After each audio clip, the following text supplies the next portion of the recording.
Okay. Yes, sir. You ready? Give her shit. I'm ready. Rupert Harvey, welcome. Welcome Thank you. to Going Again podcast, brother. Thank you very much, man. It's a pleasure. Haven't seen you in years. Yeah, I wanted to ask you, when was the last time we saw each other? The last time that you dressed me up in coveralls, made me fall down a set of stairs, run across a schoolyard, and get tackled by a cop. We were doing the border. Are you kidding? No. Now, for I'm everyone serious. that's listening, that's a TV show. This isn't a real scenario. Yeah, From the Rupert wasn't border. trying to get over the border. I was trying to make it back home. That's right. Wow, that's a while ago. That's a while ago. That's the last I time. remember it. Yes. Well, I'll be damned. You're the one that called me to retirement. I was going, is this guy serious? I'm way too out of shape at this moment to be doing a chase scene. But that was I had ended up having a real fun day. That's wicked. Yes. That's yes. awesome. I'm so glad. And yeah, thanks for remembering me after all those years, bringing me back in. You're not easy to forget, bud. Thanks, bro. Bring that up just a smidgen if you can. Okay. Yeah, just to lift you. Oh, okay, Not a- okay. not that far. We won't be able to see it. Okay. There you go. Perfect. All right. That's good. I'm Yeah, good. yeah, that's All good. right. So what have you been doing? Well, a little. Mostly, I've been teaching qigong and kung fu. My biggest group right now is qigong. I'm doing the medical thing, helping a lot of all ages, but a lot of middle age and some elderly people that train with me, and they've been getting some really good results. I've also been teaching for the past 5 years at the the College of Naturopathic Medicine. Oh, wow. Teaching Qigong? Teaching qigong. you know. Awesome. Now, Jeez, before that's we get awesome. to what Qigong is, you and we go back quite a ways, back to the early 80s. Early 80s, yeah. Yeah, to Rondé's Academy in Kitchener, the martial arts club. You were in the band called Messenjah, Yes, and you guys were playing upstairs. You and I met just outside the door. that's right. And you told me you were also a martial artist, and I invited you to come down to the club anytime you were in town. You guys were so good And to you me. did, yeah. I love it. That's awesome. Yeah, I remember, wanting to work out because I'm from Toronto. The rest of the boys were from Kitchener. Right. So I used to come up just to rehearse and stuff. And I saw this martial arts club and I wanted to practice. And I came in and you guys were just so welcoming and didn't charge me membership or anything. Anytime I was there, just come on downstairs and practice. Well, we were able to brag. We had the guy from Messenjah. So there there's an ulterior motive there going on. Yes, yeah. Ah, that's awesome.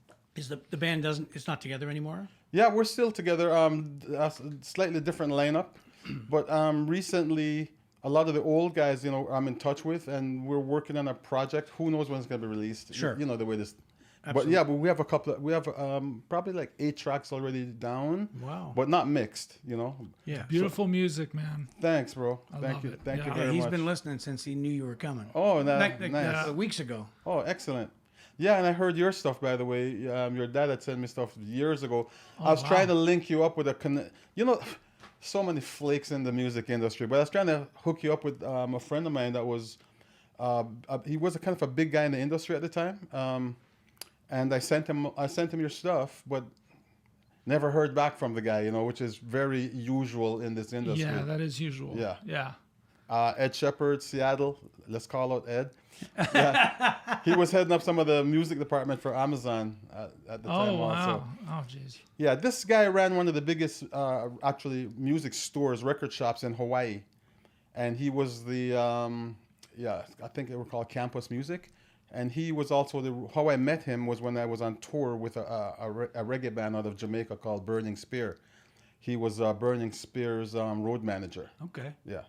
Wow. Yeah, Burning Spear is like a huge, especially like in Europe and all the festival kind of stuff. Did they ever play in front of Nelson Mandela? No, I did. You did. Yeah. I danced. Yeah, he danced on stage with us. That was cool. Oh, my Very, God, very man. cool. That Yeah. is cool. Yeah, it was cool. I'm just saying they're not that big. They didn't. play. What was that like? That must have been, more than cool. Yeah. Well, it's part of history. And the fact that we were able to, to play, at the time it was called the Sky Dome. Now it's the Rogers. Right. Yeah, I still call it Sky Dome, by the way. Yeah, As do I. That's really what For it my is. reasons. Oh. So there was 52,000 kids there, and it was why I felt great to be a part of that. It was the launch of Nelson Mandela's children's charity, and he's launched it from Canada, which was great. Yeah, that's incredible. Yeah. And so we were selected to be a part of that. So that was fantastic. Unbelievable. Incredible. Yeah. Unbelievable. And he got up and danced. He got up on stage and danced with us. Yeah. As a matter of fact, one of my friends that's a school teacher was one of my neighbors. They sent them like cassettes back in those days of the performance and the entire event. And I think For the young people listening, a cassette is a plastic. yeah. Yeah. But here's the thing that's also not just Mandela that was memorable about that day. It was the fact that 52,000 kids booed the shit out of the Premier of Ontario. I think it was Mike Harris. Oh, Really? yeah. that was probably worth it. Welcome to politics, children. Yeah. Yeah, it was crazy. We're begging the kids to calm down, you know. Well, I think the teachers were having an issue at the time. So, you know, they kind of encouraged their little ones to, you know, give it to them. It's because of him. Yeah. That's great. You know what? Yeah, but you know what? Politicians should be booed Yeah. just to set them straight. Not all of them, just most of them. Most of them. Yeah. Most of them. You know the old saying about politicians, eh? Don't blame me, don't blame he, blame that guy behind the tree. never take responsibility for anything. Oh, okay. Yeah, totally. Yeah. I'm glad you That sounds explained about that. right now. Yeah. That's wicked. It's funny. Go. All right. Well, let's talk about music. Yes, sir. I have been listening to your tunes, and I did notice that you had a 2014 single. Is that the last single that you've released? Yes. And you guys are working on something new? Yep, we're in the studio. Man. We've been in the studio. Actually, had COVID not appear, we would have probably finished this project already. But we went on pause. You know, we're in a True. small studio, and people didn't know all the facts at the time. You know, about as far as distancing and all this stuff. So, and my other band, Crocodon, my R&B band, we were supposed to be on tour in Europe in 2020, and the tour was canceled because of the same thing. But we ended up doing like a live pay-per-view event. Oh, wow. Yeah. So yeah. Is it on tape? It's on YouTube. Oh, is it? Yeah, Awesome. Yeah, I could give you the link to do go that check up. it Yeah, out. man. Yeah. That'd be sweet. Okay, We- cool. We'll share the link on the. Awesome. I'm loving your Catch the Vibe album. It's Oh, yeah. so sick. That won the Juno, by the way. Oh, did it? Yeah. Oh, okay. I was going to album? ask about the Yeah. Juno, but that album is the one that won. Yeah. Okay. So sick. It's so good. I listened to your first album. What was that called? Which one? Rock You High? Rocky. Yes. Yeah. Yes. Yes. It's really good. That's Kitchener days. They Yeah, man. wrote all that stuff in Kitchener. Is that the one you gave me? Yes, probably. And you guys signed Yeah. it? That was man, if you have the one before we got signed to Warner Brothers, that would be a treasure because we had released it on our own label, a thing called Onyx. And then when we were in California on tour, we got a phone call that Warner Brothers is looking for you guys. And we got the news in California, and then Warner took over the project and rebranded it, repackaged it, and then re-released it. No kidding. Rock You High. So I will. Wow. I have it. I'll find it. yeah, so if you have the original one, it's rare. I don't even have a copy of that myself. Really? Yes. I have one with all your signatures on it. Yeah. Wow. Yeah. Yo, that's sick. And it should be up on a wall here. I'm gonna sell it and buy a new Harley. Yeah, true. Hey, speaking of that, okay, real quick story. So, for years, all I did was give away everything I ever had. That's just my personality. I don't hold on to things. So, every album I ever made, shirts or whatever. And one day I'm sitting there going, I don't have anything to prove I had a music career. So I started panicking and going, what the hell am I going to do? So I go online and start searching for my own stuff. And I'm saying, if they recognize my name, the price is going to skyrocket. Why is this guy buying like a Cool Operator album? So I ended up finally, over the space of around 6 months, getting all my stuff back. And the guy from Greece Greeked me, and I paid like $400 for my Cool Operator album. Really? Yeah, and I got stuff from places like Saskatoon and all over Canada. People, like Why red. don't you have your shit? You gave it I away? gave it all away. You just I just didn't. A lot of musicians, like once we finish a project, it's on to the next. You know what I Okay. mean? Yeah. And- Okay. Yeah, totally. Yeah. I get it. Right, and I people ask me, hey, you got a copy? So yeah, I got a copy. I just keep on giving stuff away, and then I realize, wait a second, that was my last copy. I just friggin' gave that away. Oh man. But I have everything. Don't worry, I have everything now. But it cost me a pretty penny to collect it all back. Yeah. No more giveaways. How long you been in Canada? Wow. Let's see. That's a good question. Where are you from in Jamaica? I was born in a place called Clarendon, but I grew up on a farm up in the mountain area called Watermount, St. Catharines. But over 50 years. Yeah. Yeah. Okay. Yeah, I'm just trying to get you to admit how old. Well, no, yeah, I know. I'm not going to tell you. So officially, I'm what's known as a Jamcadian. Jamaican Canadian. Yeah. Okay. Cool. Jamcadian. Jamcadian. That's awesome. I had a friend who he told me he was Jamaican, and I called him Jim, and he couldn't figure out why. You told me you're Jamaican. Jamaican. Ridiculous. I know your jokes haven't changed over the years. I still remember some, but I'm not going to say it on this podcast. That's so good to see you, man. It's crazy. Yes, I missed you at Rob's memorial. Oh, man. But Rob Moses, God bless him. Yes, sir. How'd that go? It went wonderful. It was fantastic. I missed you. I wanted to see some of the old brothers there, and David Carradine's daughters came up from California, so that was good to have that kind of old school friends there. Kansas and Calista. I think you might know Calista. Yeah, I did. And actually, Chris Potter wanted to come also, but he's doing some production out west. Mm-hmm. But other than that, well attended. His godchild and the family were there. Tons of my students, which are his grandkids, really, and the martial arts. Yeah, man, absolutely. He's grandmaster, right? Yep. So all of them. I had people come as far from UK. The place was packed. Krishna was there. Pretty good event. Shout out to Christian. Krishna. There, no one can see him, but he's right there. He's right there. Yes. So we had martial arts performances. We had music. One of my sons played percussion. Kansas Carradine, she's a cowgirl, so she did roping. Okay, cool. She did rope tricks. It was awesome.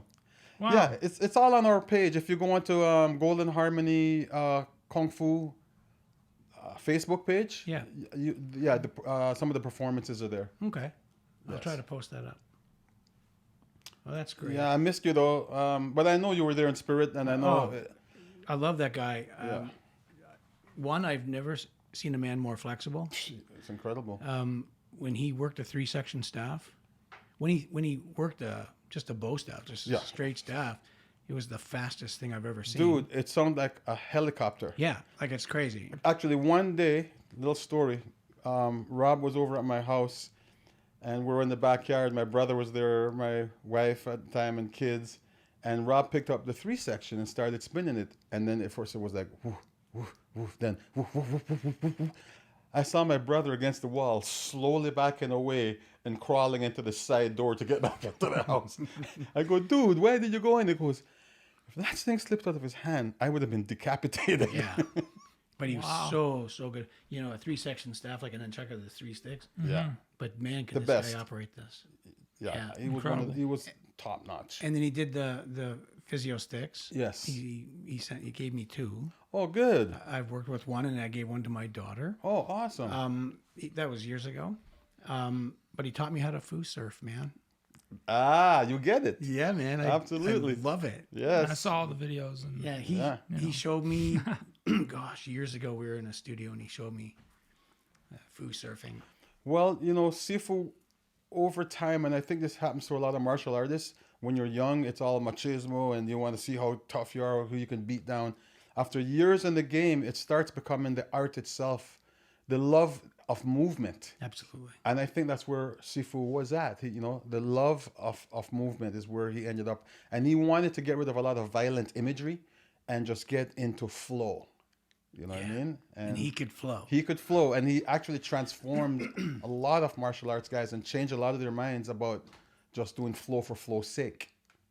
Right. You know what I mean? But he showed me how to walk down a wall. Yeah. go around a corner, go through a door. It's incredible. It's it's fun. Yeah, interesting. I remember when we were working on Kung Fu, you know, which I did quite a few dates as stunt and special skills guy. Yeah. And I was there for this episode where I think David Carradine was talking about all the different weapons. And as he's mentioned the weapon, then Rob would pick up the weapon to demonstrate it. Then he says, and then there's a 9-section whip chain. This, if you weren't there, you would think this was impossible. The speed of the 9-section whip chain was so fast that when he went like this and cracked it, it sparked in the air. So the velocity of it just touching the air. So I asked him, I go, Sifo, how is that possible? He goes, you hear that popping sound. He goes, I was breaking the speed barrier. That's right. That's what happens with a Wow, whip. really? Yes. That's the snap at the end of a whip. Yes. Yeah, he was breaking the speed barrier, but with a chain. I understand with this, but like with a 9-section whip chain with a little... The little dart on the end. What's It's a ridiculous. 9-second 9-section. Section. 9-section? Yeah. It's a chain with just Yeah, nine yeah, sections. no, yeah, that's 9 sections and a spike tip. Yeah. Guys, this is no joke. Guys have killed themselves learning that weapon because they'd snap it out and pull it back. And Oh, God. That point would come back and hit him right there. Like a guy died in a tournament once doing that. Wow. Oh my But God. that was a good yeah, I can shot. imagine. Yeah. Yeah.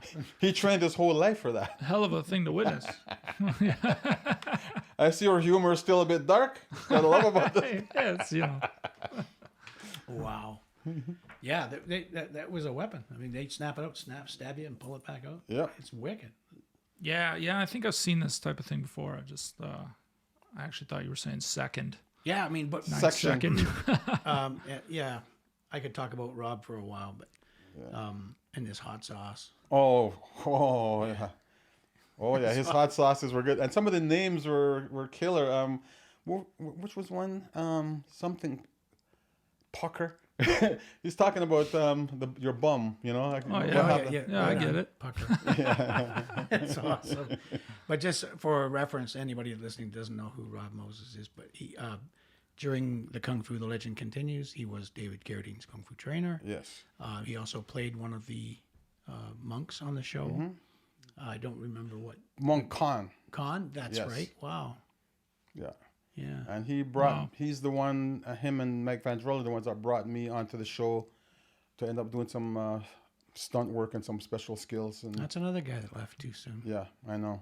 It's crazy. My other teacher. So yeah, so I since the show, I was with Rob Moses on all the way till his passing. So I was with him for like 33 years, I believe it was, altogether. Wow. Yeah, I became his top. I'm his heir. So Yeah. I've inherited the system because my grandmaster Cam Yun, his teacher, just passed away. Just passed away a few weeks ago. Yeah. That's right. And Cam did Wow. the original Kung Fu series. Original guy. Yeah.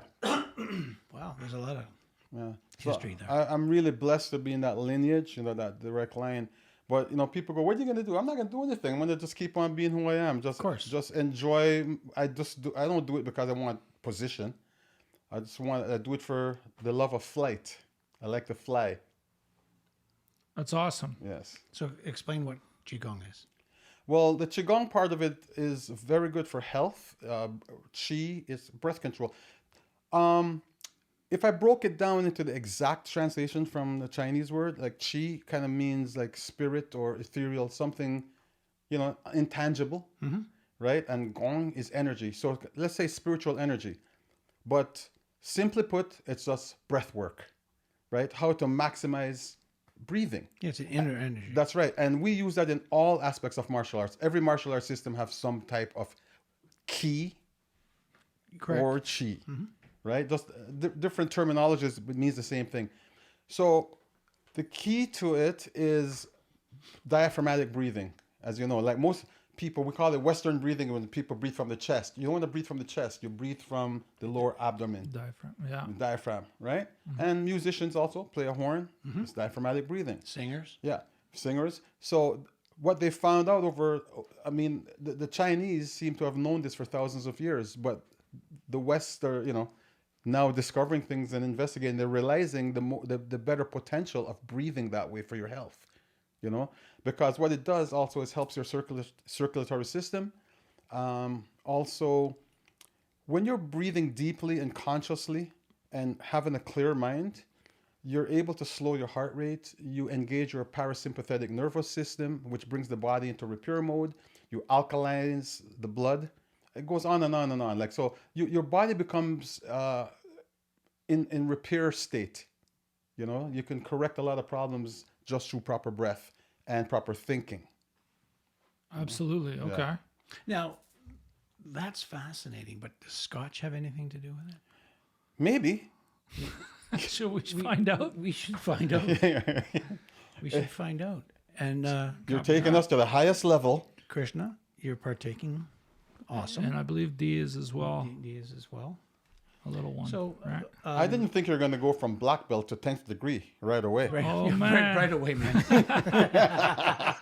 We got the Dalmore Yeah, we're just Portwood Reserve. yeah, just in case they want to sponsor us. Oh, you never- Ah, there you go. You never know. Yeah. Oh, that's wicked. Who knows? I can't Maybe get they're over that. I watching. can't get over that you're here. This is so fun. Oh, that's great, man. You came down for safety zone. Did you? Fought? Yeah. I did a fight scene. Yeah. We had all these For the martial arts students apparently lined up Yes. that didn't show up.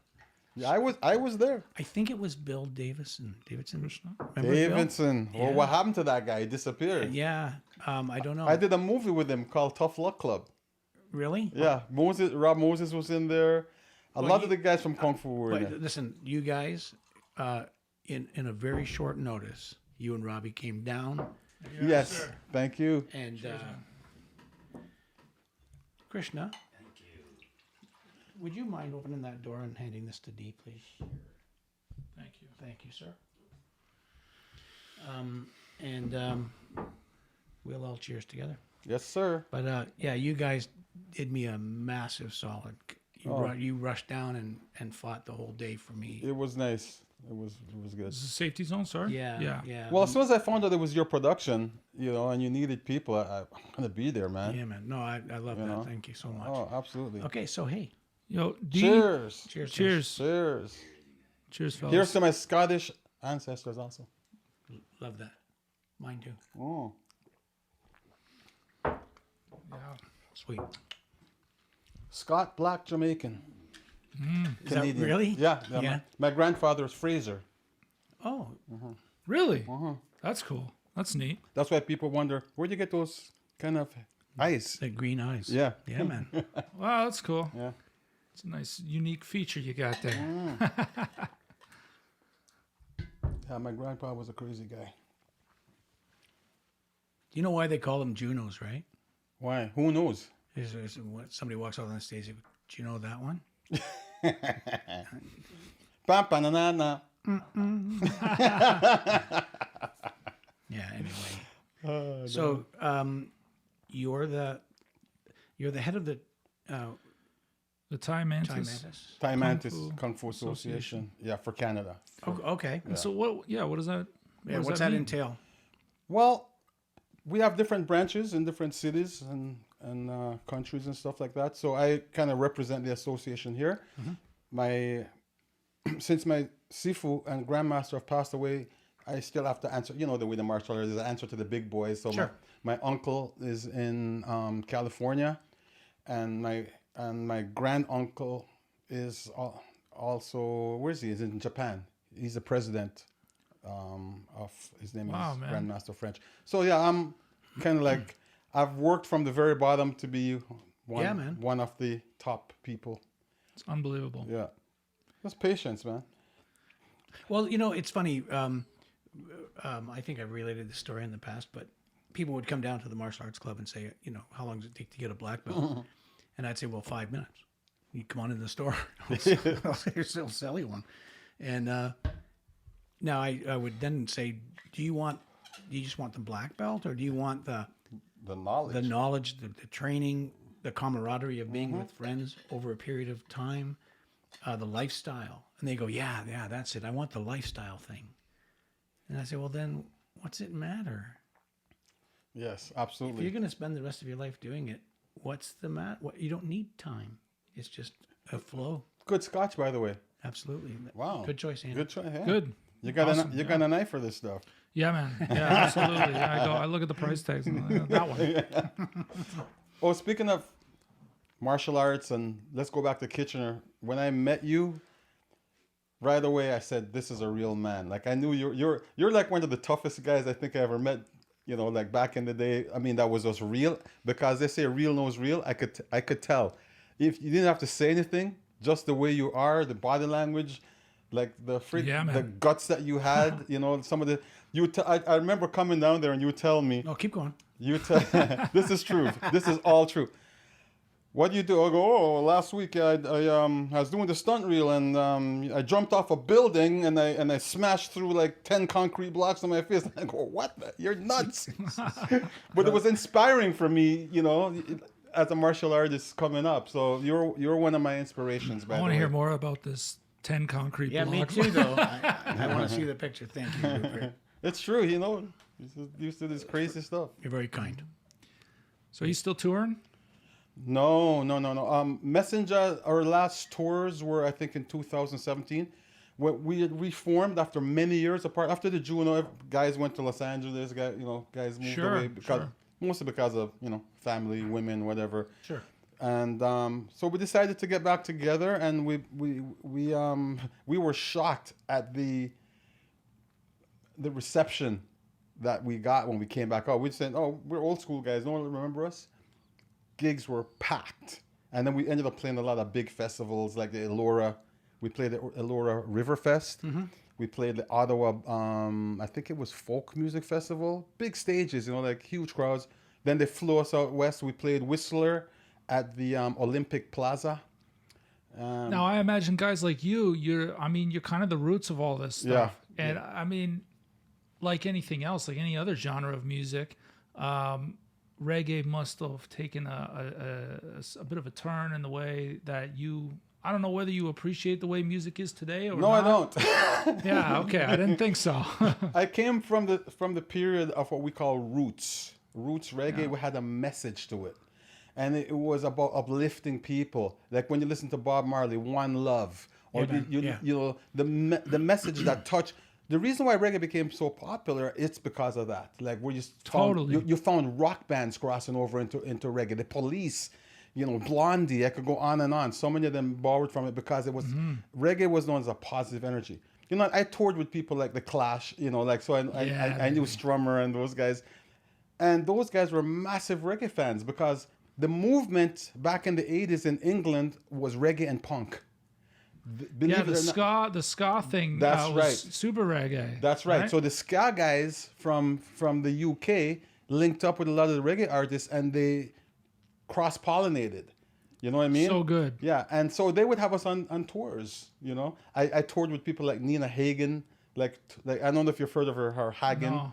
She's like a flipped out punk artist. Chris, you remember her, right? Really? Knocking on Herman's door. So here's a funny story. Like, so when we first played with Nina, came off stage, packed house, Messenjah got an incredible reception. Nina runs up to me, throws her arms around me, and she goes, "Oh my God, I love Messenjah. I love the root." She's from East Germany. She goes, "I love the root." And I go, "Thank you." She goes, No, you don't understand. I love the juice of the root." I'm like, okay. She was a fan for a while. I used to, we'd see her when we went to Los Angeles on tours. It's been cool. Incredible journey. Like, meeting people like Leona Boyd, like someone totally not in her field, but had respect for what we were doing. And we ended up doing concerts together. Like, I think we did a big concert in Thunder Bay for cystic fibrosis, where all the money was donated. Sure. So Leona always called us, "Oh, Messenjah, those are my boys." She has a sister, or had a sister, that was a dentist here in Cambridge. No, I didn't know that. Yeah. I heard she lived in my area. I live in the Beaches. Okay. Yeah, really, it's a nice area. Really nice area. I don't. Yeah. If I had to leave the Beaches, I would definitely be leaving Toronto. Yeah, I agree. If I had to move to Toronto, I'd move to the Beaches. Yeah. I mean, the beach is like a little village, it's a community, and they're not allowed to build any high-rises down there. So all the buildings, I think there's nothing allowed over 5 stories. Oh, that's a great So thing. if you go on my street, you turn 360, you can't see Toronto. You can't see anything. All you see, there's hillsides with trees.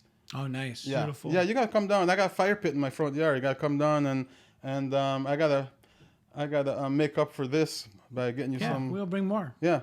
Let's do it, baby. You don't trust me? He's gonna bring his own. Yeah, No, yeah. I'll trust you. And then we'll break mine. No, that's great, man. Now between music and kung fu, you must have been everywhere in the world.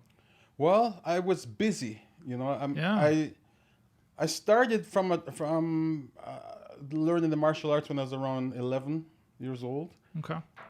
We just came from Jamaica, and let's give you a little bit deeper background, like the family I came from. Yeah, absolutely. So I came from a family where most of my uncles were either soldiers or police officers, and a lot of them had studied the martial arts, and I saw them as a kid practicing. One of my uncles was a bodyguard for the prime minister, like a super tough guy. I mean, I could tell the stories about this Prime guy. Minister of Jamaica. Yeah. Wow. And I had guys that were in the military that at the time were training with the British military before independence and stuff like that. You know, so I kind of grew up. I my whole life, all I ever wanted to be was a soldier because that's how I grew up. So then martial arts kind of fit in perfectly. So when I came here, obviously the first thing I did was, you know, after a few years of getting used to, you know, Canada and making friends, as I joined the cadets, right? So I did 3 years in, I think it was 286 Squadron, you know, because that was my path. I thought I wanted to do that and then go from there, and maybe we started going up in the small planes. I thought I was going to stick with that and get my license and go into the Air Force at some point, but hippie music and long hair came in and dragged me off the path. I have a similar story. That's hilarious. That's funny. Yeah. I just always, you know, I'm a very patriotic kind of person, and I just always wanted to be a soldier and, you know, be protective of my country, you know. And I mean, in some regard, you sort of stayed with that mentality. Yeah, but right? I just transferred that into the music industry and the martial arts. Yeah, right? 100%. The martial arts gave me this same exact vibe that I was looking for. And some might say or argue that it has a similar effect. If you can fight overseas or you can fight with your words and other things. Absolutely. Right. I think, to be honest with you, the words are even more powerful. They are. Yeah. They are. In fact, I think that's probably a lot of reason for war. Yeah. But it's also a lot of reason for peace. Absolutely. You know? Yeah, words. Absolutely. Agreed. Cool. So so 11 years old. Mm-hmm. And that's when I got introduced into the martial arts more formally. My brother was actually... Was that in Jamaica or here? Here. Yeah. Okay. I was a little kid when I came. So my brother started training with Masaroka, who was a very famous karateka. Yeah. And at the time, you know, my parents couldn't afford for both of us to be taking lessons, so he'd come home and teach me. So I was practicing like a maniac as a little kid. I couldn't go to the actual club. My brother was teaching me, and that went on for a few years. And then later in my teens, I was able to, you know, do my own thing. So I found Grandmaster Lee, and I started studying. It's called Wanendo. It was a combination of the Korean martial arts, and he's the founder. So he created the system out of Taekwondo and karate, and he combined some northern Shaolin Kung Fu and made a system called Wanin Mudo. So I stayed with that for like about 17 years. You know, I became a black belt, and so when I met you, that's what I was practicing. Right. And let me tell you this. This really makes this story really ties a lot of stuff up. So from the military background, from my family, to the martial arts, and I stayed with the art after leaving the cadets and stuff. I continued training in the martial arts, and then I hooked up with a kung fu group in Chinatown, Mo Chow. Yeah, no more. You know, Mo and Ho and stuff. So I started hanging, just kind of, if it was a biker gang, it would be like I was a hang around. You know what I mean? That's hilarious. Right? So I was hanging around with this club for a while, and I started, you know, learning from one of the guys. And then he opened up a little club in Chinatown also called Golden Lion, Steve Chong. By the way, this is a story that'll blow your mind.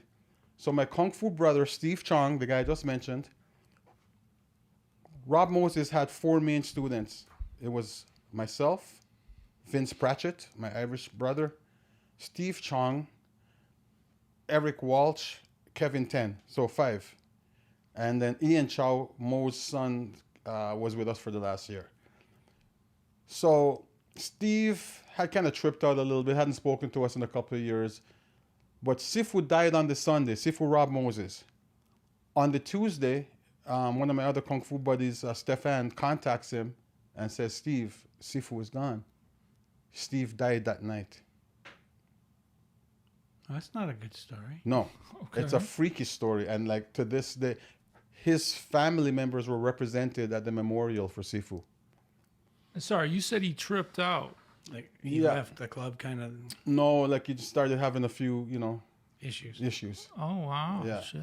Okay. Oh, that's sad. Yeah, he Sorry. kind of, so he kind of cut everyone off, and he was in his room for a few years. Like, wouldn't hardly go outside unless my other brother went down to Chinatown and picked him out, got him out the house, And he'd seen him the week before, and he said he looked fine.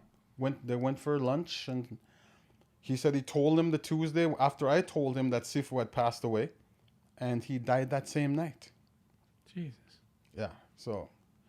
His sister said, when I spoke to his sister Shirley, she said, he just wanted to go fly with Sifu, Yeah. Wow. Yeah, it's so deep, man. Like, it's hard for me to even talk about this. Like, I'm bringing tears to my eyes. Like, Yeah. they were very close at one point, and then kind of went off a little bit, a little separation. When he heard, I think it hurt him such deep core that his heart gave out that night. And he was not sick. That's the funny thing. Wow. Sorry to bring that up, bro, but this is no, what we're here for. Hey, yo. 100%. No, Yeah. this is. Wow. Yeah. Wow. Yeah, so anyways, let me just continue on the story. So when I was hanging out with Mo Chow and the crew and I was learning some Kung Fu, I was in Chinatown and there was a banquet going on. They used to have all these 10-course meals. It was fun. I was at the last table and these guys with shaved heads came and sat at my table. So we started talking. One was Mike Vandrell. The other one was Rob Moses. Every single martial artist that I've ever wanted to meet in my life were their personal friends. I talked about Daniel Santo. Oh, yeah, that's my boy. I talked about, what's the guy's name? The Monkey Master. Anyways, Rob, yeah, that's my good buddy. And I go, what style do you do? Praying mantis. I go, damn, since I was a little kid, I wanted to learn mantis. Who does the monkey? That was Paulie Zink. Paulie Zink. Yes, I Paulie was Zink. thinking of somebody else. Paulie Zink was called the Monkey Master. Okay. Mike Vandrell was a California boy, a stunt coordinator, stuntman, Yes. martial artist. He was the first stunt coordinator on Kung Fu: The Legend Continues. And a pit fighter. Yeah, and he passed away. Wow. Yeah, that's my teacher. I became the highest rank under both sides. So I was Grandmaster Vandrell's top student and Rob Moses's. Because I'm a fanatic. You know the way we do. Yeah, man. Yeah, we just... I know. We sink into this thing, right? For sure. So I spoke to Vandrell a week before he died in Hawaii. He had moved... You might not know this, but he was raised in Hawaii. I think I did know that, actually. Yeah.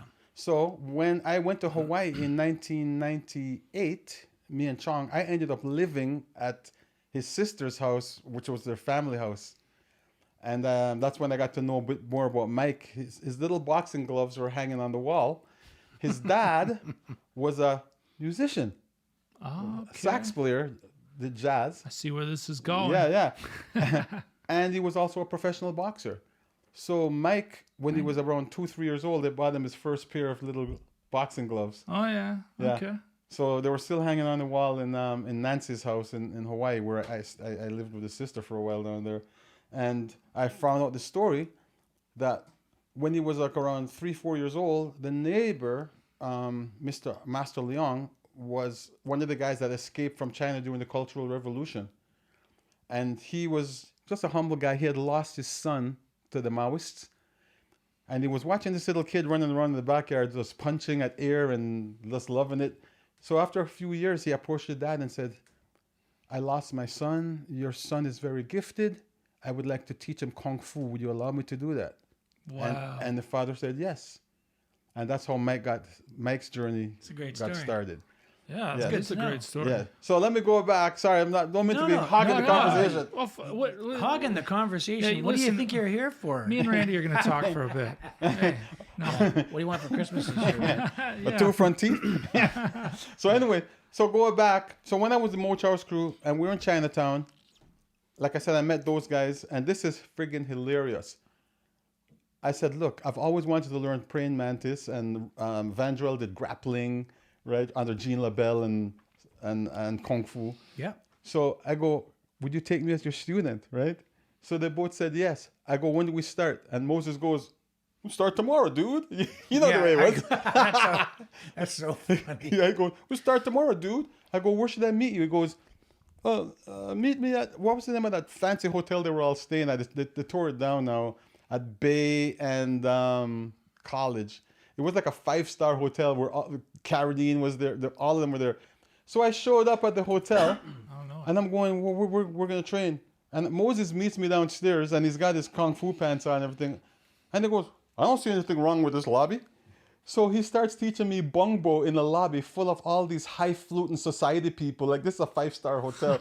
Sutton Place. Sutton Place. Yeah, Nice. It was a very high-caliber hotel in Toronto, right? I'm learning bongbo, and, like, there's suitcases, and there's, like, you know, society women, and Moses does not give a shit, right? And I'm feeling, like, weird like hell. I go, but I'll do anything for Kung Fu, so I'm learning, right? So, and I could see him smirking and laughing. He goes like, this guy's uncomfortable. He loves that, right? So the next day I came and I go, Sifu, there's a park right across the street. Can we go there? He goes, yeah. So we ended up training across the street. Then Vandrel started teaching us on one of the set locations in Chinatown, where it was David's, one of his kind of temples. Mm-hmm. So Mo Chow hooked it up, so we were able to train in Chinatown for the next couple of years in that space. There you go. On. Cool, man. I have this big red parka still to this day. I've had it forever. And Mo Chow wrote my name, Butcher, on the reflector tape here. Yeah. Phonetically in Chinese. Oh, wow. But every time I wear it somewhere down there, I get giggles. I swear it doesn't say my name. Somebody's pointing. He probably wrote some smart shit. I hate Chinatown, right there. You wonder why you're fighting your way through Chinatown every time. That's funny. Wow, that's cool. Yeah, we had some good. We grew up with some good people, man. That's all I gotta say. Yeah, 100%. Some really good people. What happened to Lezescu? I don't know. Yeah. Yeah. That was a wild story. You know what happened, right? On the show? No, but I'm not so sure we should talk about that. Yeah, we're not going to talk about I that. think yeah, you sure? After. Yeah. But no. Okay. Yeah. You know what? Okay, fine. Okay, good. Next. Now that I've stepped in. No, it's all good. Like my cowboy friend that lives up in Guelph always says, hey, Rupert, I want to teach you the difference between the bear shit and the buckwheat. Okay, so speaking of cowboys, your daughter is a country music singer? Yeah, and she's upcoming. She's doing great, man. What's her name? Shaya. Shaya? Chaya Harvey. Chaya Harvey. Shaya Harvey. Yeah, she's doing great. She moved out to the West Coast. Yeah. So she's in Vancouver. Beautiful. Yeah, you gotta hear, man. Like I'm gonna look her up. Actually, they approached her recently, some company, and they wanted her to do like a Patsy Cline special where she just does all Patsy's music because they really compare her a lot to her. But when I listen to it, I hear what they're saying, but I think Shaya does have her own original style. And, I'm sure she does. Yeah. She loves country, you know. I'm a country boy myself. Hey, do not be deceived by this, bro. What? Your and whiskers? by the long hair and hair and the skin tone. You did mention you were raised on the farm. Eyes. Yeah, I grew up on the farm. Yeah. I was up, like 5 every morning, milking cows, All right, so you're familiar with the old country style. Yeah, dude. That's how we grew up. The second most popular music in Jamaica behind reggae is country. Is that right? Yeah, a lot of people don't know that. Well, Jamaica's a country. Yeah, Johnny Cash lived there. I'm not sure if you guys knew that. I didn't. Research it right now. Go on your. Nope, we're not going to take the time. Johnny Cash. I believe you. Dolly Parton is like super popular there, and a lot of the other country artists. Really? Absolutely. Well, Jamaica is a beautiful island. Yeah, Absolutely. I've been a few times. I love Jamaica. Nice. Yeah. Yep. I've been a few times. My lady's been way too many times, and her mother has been probably 25 or 30 times. Wow. Yeah. She's serious. Yeah, we've got they a love it Jamaica there. thing going. Nice. Yeah. Nice, It's sort of the nice. go-to destination. Absolute. Yeah, it's beautiful. Beautiful island.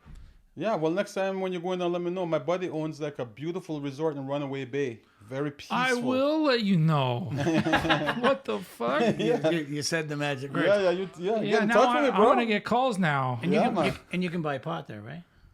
Yeah, That's yeah, why. it's That's why Jamaica. you go. Yeah, well, I mean, we like going because it is it's a simple thing. Okay, Simple speaking task. about buying pot, can I tell you? Yeah.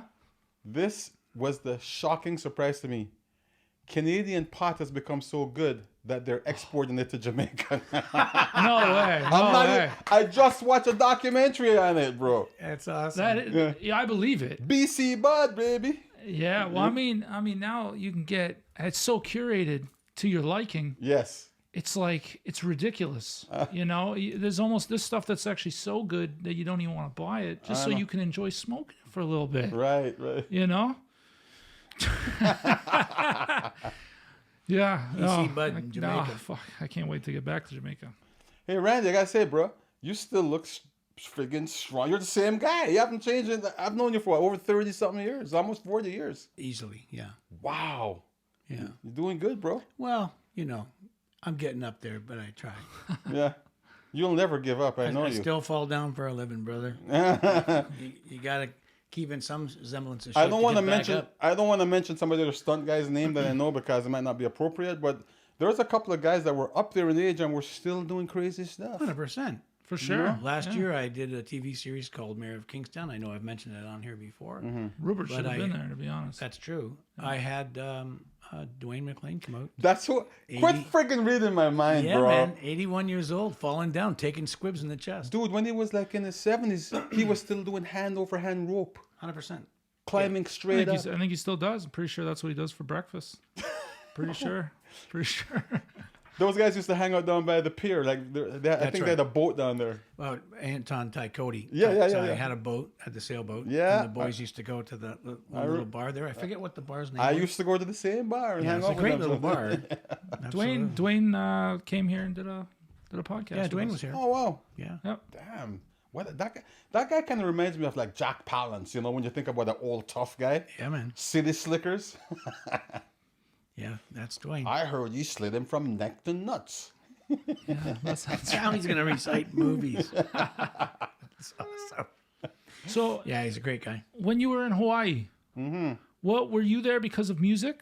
Yes. Okay. So the first time I went to Hawaii I was on tour with Messenjah, and we fell in love with the place. I mean, it was just like Jamaica. Like I was walking down the street, I'm seeing mango trees and breadfruit and everything I grew up with as a kid. And at the time, Hawaii was one of those places where you could still leave your doors open. It's changed now since crank and all that stuff has invaded. the Yeah, we islands. used to watch Dog the Bounty Hunter. Yeah, Yeah. yeah. That was after. Yeah. Yeah, it changed a lot. But speaking of Hawaii, I also when I was in LA, a Messenjah, we played at a place called the Candy Store, and I met the crew from like Magnum PI. Yeah, That on. shot in Hawaii. you shot in Hawaii, but they were hanging out at this bar, this place where a lot of movie stars went called the Candy Store. Okay. And I was playing there, and I got to see Amos and TJ, all those guys sitting right up front. Oh, right on. Yeah. That's cool. Very cool. So you've traveled. I mean, I don't know. Sometimes I think to myself, like, Canadian bands is really, no matter how big they become in Canada, they could be huge in Canada, but in America, all of a sudden it's just... They shut the doors, bro. They shut the doors. I mean, we were very blessed because we had a genre at the time that was really sparking. And then after we left Warner Brothers, our contract, we got signed with Blue Rodeo and Tragic Hip, all those guys. We all got signed around the same time. Before you go on, how did it feel when you found out that Warner Brothers was like looking for you? We thought it was a joke. Like, we're in California because we did the work ourselves. We released our own record. We got in touch with an agency. I think her name was Kathy Harris in Redondo Beach, and she's the one that hooked up some tour dates for us. So we were just like living down by Redondo Beach for a while, hanging out, and then we got a phone call from Toronto saying, "Hey man, have you guys heard that Warner Brothers is looking for you?" Right? I go, "What? No, is this a joke or something?" No, it's real. They heard the record. Then what I found out about record companies, and you can take this one to the bank. we self-released, and because we were doing so well, they either sign you to get you the hell out of their market or to make some additional funds off you, right? So they signed us because Now that's an interesting statement. yes.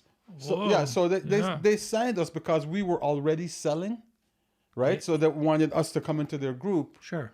right? So now they can do two things. They could buy you and then park you, or they could buy you and push you. In our case, they pushed us for a while because you remember when Messenjah was on the radio all the time doing jam session and, you know, a few other hits that we had. We were the first reggae band to get national play, and that's because we were affiliated with Warner Brothers. You know? Unreal, man. Yeah. Unreal. Yeah, so, you know, it lasted, the romance was for 2 albums, and then afterwards, you know, kind of lost interest. But then we signed with an Irish label. We signed with Shanachie, which is, Now, was that because of the green eyes? other green things too, right? Yeah, so we got signed to Shanachie. They loved our stuff, and they were doing a lot of world music at the time. So Shanachie had, one of their headquarters was New York, even though, you know, they're originally an Irish company. But they're the ones that opened up the American market for us because now we were signed to a U.S. company. So we were touring from coast to every city, just, you know, all the major cities. You know, we're on like the Benson and Hedges World Music Festival tour. You know, yeah, it was like for a Canadian-based band, you know. It was pretty impressive. It was amazing. We were literally carrying the flag and the torch for Canada because every time they introduced us, Canada, stop reggae, blah, blah, blah. So we literally, as a matter of fact, when they sent us back to Jamaica to play the World Youth Festival,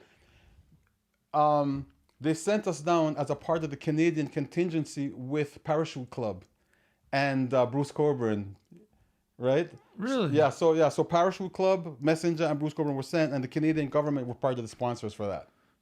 And I mean, Canada and wicked. Jamaica have a great relationship. Yeah.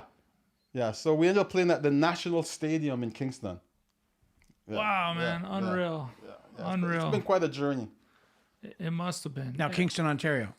No, Kingston, Jamaica. Jamaica. Yeah, Kingston, Ontario. Turn right and then a couple of... Turn right, go around 3,000 miles and you're there.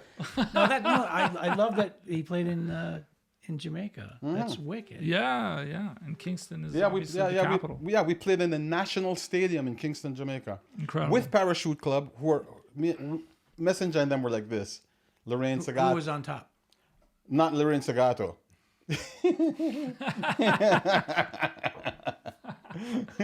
That's awesome. No, they were nice people, man. And actually, Bruce, who did Rocket Launcher, the bass player from Messenjah is the one that played on that album with him. Yeah. Oh, wicked. Yeah, Charles Sinclair. Wow, right on, man. Yeah. Back in those days, I found that there was a lot of cross-pollination with the bands. Didn't matter, you're a rock band, heavy metal band. You're a musician. Well, kind of like martial arts. That's right. I mean, it was a community, and we all understood each other, right? Absolutely. Yeah. So the rock hockey playoffs, they were doing this thing where they're funding kids that couldn't afford like hockey uniforms and gear. So I played on that album with in Rush's studio, like in Mississauga, and I got to. Who was the captain of the Maple Leafs that time? He sang a song on there, a blues song. Oh, really? Penalty Box Blues or something like that. Yeah, but That sounds ridiculous. Yeah, I was on that. So it's not a reggae song. So what we did is we did this album, and then just like how kids sell chocolates and stuff like that, we give it to the kids, and they sold this album to raise funding for kids that were on what do you call it? Not privileged. Sure, underprivileged. Underprivileged kids. I hate to say it though. Yeah, it is weird. Yeah. Yeah. So and they raised money from that project that we did. Wow, man. Yeah. Nice. Yeah, you've done some amazing things, I'll tell you. Yeah. Been blessed. So your daughter, she tour? She is the most reluctant star I've ever seen in my life. She's one of those people. I don't even know how she's doing this, bro. Like, she's not promoting herself. She's that good that she will after she hears this. Yeah. She laughs all the time and says, "You gotta get yourself a manager. You gotta get out there." She goes, "No, I don't want to do it." And I go, "How did you make it on these magazines and all these interviews? No, they heard about me." She does not self-promote, but when you're at a certain level, people hear about you. She just did it actually really good concert, kind of like a Massey Hall type gig.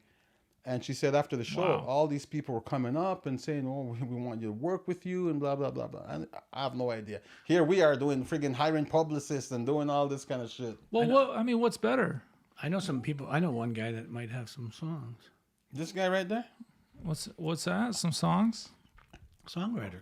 Yeah, I know one. Yeah. Well, Country music. I assume that your daughter writes her own music. She plays her own guitar. Yeah. Here's the thing that she did that impressed me, because I don't even do this anymore. She recorded her singing and playing live off the floor. You know what I mean? So So she didn't do she didn't have to go back and do any overdubs on it. She played that shit live. And I wouldn't do it. I do individual tracks. So when you mix it, you can clean up your vocal track, clean up your guitar track. She wanted to be as authentic as possible. Okay. Wow. Yeah. That's respectful. Yeah. Yeah, she sounds like she has a pretty good integrity when it comes to doing this thing. May I ask how old she is? Shaya is like 26 now. 26. Okay. Yeah, 26, 27. And I mean, what is how some people do search for those things. They search for the publicist and the record label, and they search for all the things because in their mind it's as many people as possible should see my music and I should become famous. Absolutely. And blah blah blah. Right? I mean, there's something special about someone who just plays the music for love, and it doesn't matter how big the crowd is. I mean, everyone wants to make money and do the thing, but it is hard to give up your integrity, or not that anyone's given up their integrity. Motorcycle just drove by. Oh, is that what that was? Holy shit. Anyway, yeah, I don't know. I think it sounds like your daughter's kind of going on a certain route. I'm not gonna mess with her, bro. Like, I figure, let me just watch this journey. I had my own journey, so I'm just seeing what's going on now with the youth. Mm-hmm. Things have totally changed out there, by the way. Like, you don't even need record labels anymore. No, you don't. You know? You don't, yeah. The superstar is a different kind of breed nowadays. Yeah. But here's the thing that a lot of musicians that were so happy that we get rid of the labels, the friggin' labels are sneaky bastards. They went and bought all the platforms. So they own pieces of Spotify. They own pieces of Apple Music. They own whatever. They own all these platforms. So they're making their money way more now than they did originally, and they're paying you less in royalty. On the streaming. Yeah, on the streaming. Well, that's what the Screen Actors Guild strike is currently. In July of 2023. Same idea, same thing. Exactly. I'm going to tell you something that'll shock you. I'm a member of SOCAN. I'm probably sure you It is shocking. I have a letter from SOCAN, I think it was last year, that states, you're counting people like Bryan Adams and all the biggest Canadian artists. Do you know what the average income was for a Canadian musician last year in streaming? $64.67. Really? Yes. Because now you have to play it like a fraction of a penny per play. When you were doing radio play, you were getting like, a couple of cents, or in Europe it was like a nickel per play. Guys were making money off royalties. Now these distribution or the streaming platforms are not paying musicians, bro. So. And why do you think that? Why do they want to do that kind of thing? Is greed? Well, yeah, I know. SOCAN is thinking about. I think they're thinking about bringing an action against some of the streaming platforms. Well, that's the actors' strike. I mean, they're not getting, and the writer's strike. They're not getting the residuals based on. Yeah, I mean, streaming. I think technology seems to be working or moving a lot faster than traditional ways of doing things, right? It's a shame. Oh, speaking about Hollywood and actors, did you? I'm sure you did your research on it. Did you see that we were the band in the movie Cocktail with Tom Cruise? Yeah, yeah, but we both agreed we weren't going to talk about that. Yeah. Oops.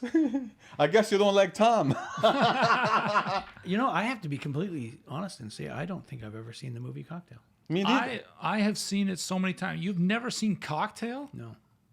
They shot it in Toronto. I did not work on it. They did? They shot that fucking movie in Toronto? Yeah. It gives me the same vibes Jamaica gives me. It's Toronto and Jamaica. I don't watch shit that really? I'm not on. So yeah. I've never seen it either myself. So hold on, you were in it or just your music? We played live. We were the band. Oh fuck! This magic moment when he was dancing on the beach with the girl. Yeah. That was me, bro. No way. That was us. And what beach was that? In Jamaica? No, created here in Toronto. Oh fuck! In the beaches. He only walked to work. You got screwed, bro. Yo, it was a good movie. It was. It was a good movie, and I'm a big fan of Tom. Oh, okay. Yeah. Okay. Yeah, I signed an autograph for him. Yeah. You did for real? Yeah, for Oh real. man. He I'm I not got okay. the same autograph. Well, so check this out. This is a true story. So when Tom was in town working on the project, We just want to note that most of your stories have not been true, which is why you're saying this. so when Tom was in town, we were playing at the Bamboo, which you're very familiar with. Yep. And he came down there with his entourage, and there was a huge friggin' lineup. Because anytime we played Toronto, it was just crazy. You couldn't get in. So whispers to the bouncers, blah blah. He came in and loved the show, and said, "I want this band in my movie," Oh, trip. just like that. Oh my God, Yeah. man! What a beautiful thing that is. Yeah, it's like, we were like, "What?" And then next thing you know, we're getting contacted. I think it was Disney.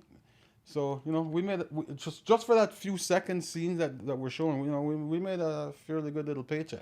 So you find out and think it's a joke when Warner Brothers Yeah, is coming for we you. didn't believe it. And then Tom Cruise is saying, "I want these guys in the movie." Yeah.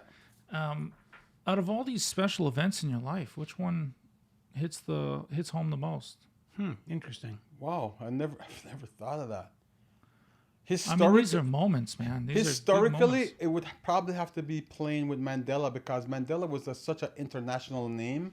Of course. Like beyond just like the Hollywood glitz of a cruise or something like that. No, Mandela is life. Yes. Yeah. Yeah. And what was impressive with Mandela, like people thought he was going to come out of prison all angry, just like, kill all the white people. No, he came out with peace. And that's where we stand in our message. Stand on peace, bro.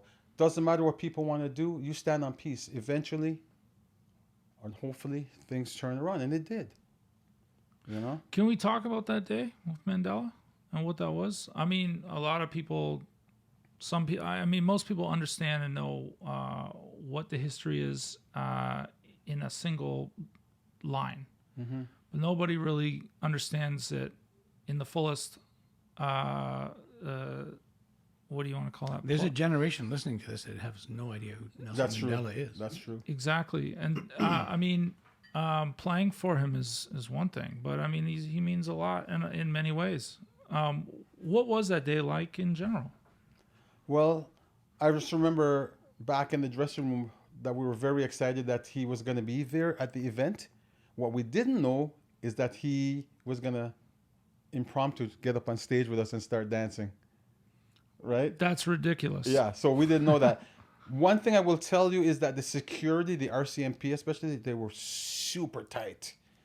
They were very protective. So he literally went on with an entourage in the middle. You could barely see the guy. But when he came on stage, he was free. He was walking around and dancing and, just enjoying himself. So you guys did a set? Or Yeah, we did a full set. And then he's listening to the... Yeah, he was in the back. I guess they have him in one of the backstage areas. So was it the music that inspired him to come out? Or was it planned? We'll never know. Oh, I see. Okay. He felt really bad that you guys weren't doing so well, so he got up and danced. Yeah, he wanted to put a face to the... Yeah. After all that 52,000 booing, they needed some applause. Yeah, totally. That's hilarious. Oh, that's that's awesome, cool, though. man. No, that's What what a- a So great that's- experience. The Nelson Mandela Children's Fund was launched from there. Yeah, at the Sky Dome. Yeah. And that would have been the thing that in your mind is probably sitting that the stands most out. high. As far as touring with Messenjah,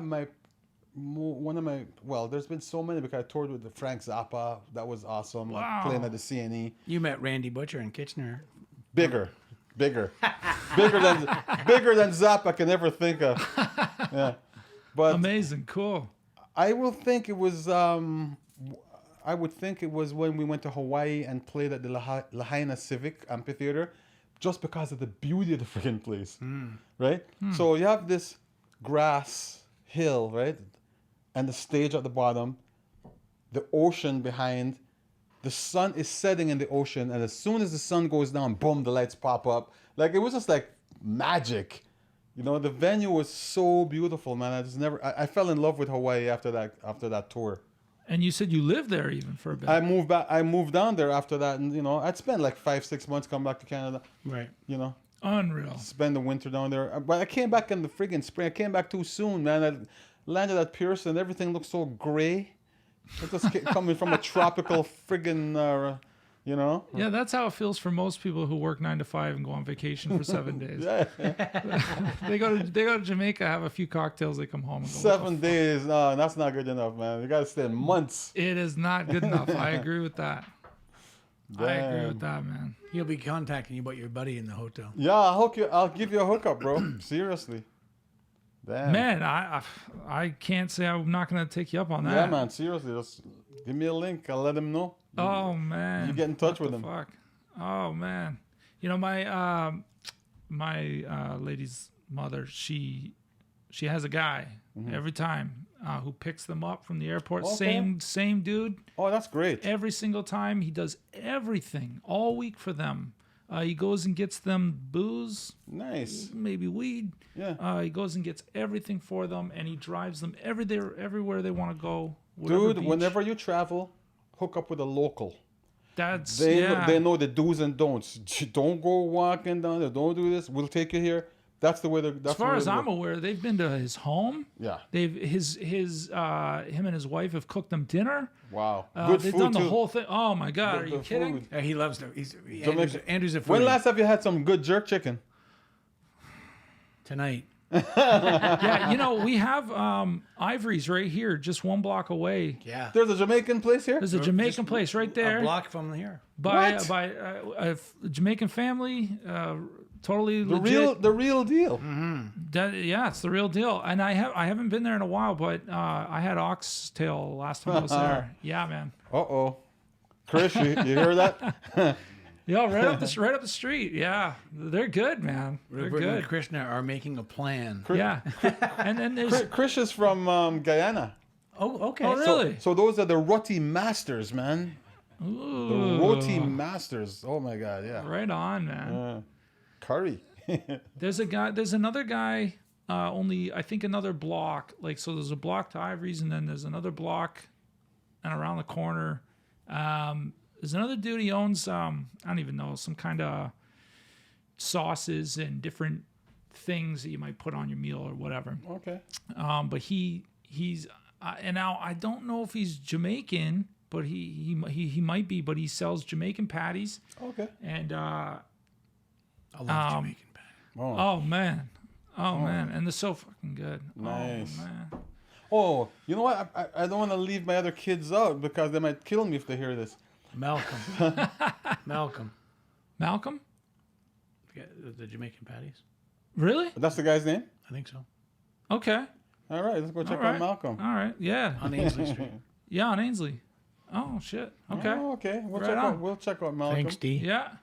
Oh, thanks, Steve. Yeah, That's hilarious. Our producer, our director's doing a little research. D, do you know if he's where he's from? Let me know if you do. Anyway. Yeah, so I was gonna Yeah, say please. I have two other boys that are in the music industry. One's Jamal. I think he goes by Jubal. Anyways, I'm gonna send you a link to some of their stuff. Like they're into the hip hop stuff, but it's like not nonsense. It's like lyrically crafted stuff.